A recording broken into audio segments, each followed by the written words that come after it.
ইসলামী আইনের বিরুদ্ধে অপপ্রচার করা হয়। এরা তো ক্ষমতায় গেলে সমস্ত মানুষকে পঙ্গু বানায় ফেলবে। কয় কীভাবে? বলে যে এই দেশের মানুষ, বেশিরভাগ মানুষ জনগণের সম্পদ চুরি করে, তো বেশিরভাগ মানুষের হাত কাটা যদি যায় তাইলে তো এই সমাজটা হাত কাটা বাহিনীর সমাজ হয়ে যাবে। না, হাত কাটা যাবে।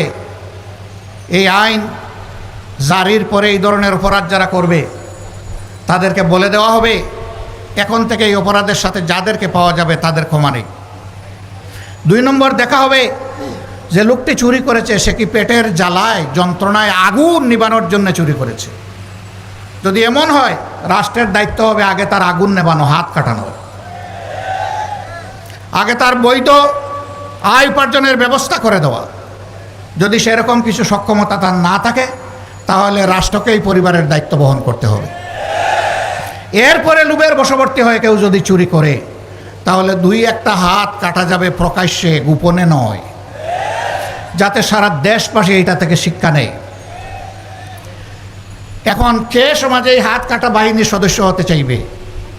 তখন পরিবারের সদস্যদেরকে বলবে চুরি করব তোমাদের জন্য, হাত কাটা যাবে আমার, আর এই হাত নিয়ে অপমানজনকভাবে আমি বেঁচে থাকব, আমার পক্ষে আজ থেকে আর চুরি করা সম্ভব নয়। জিনার শাস্তি সঙ্গে সার।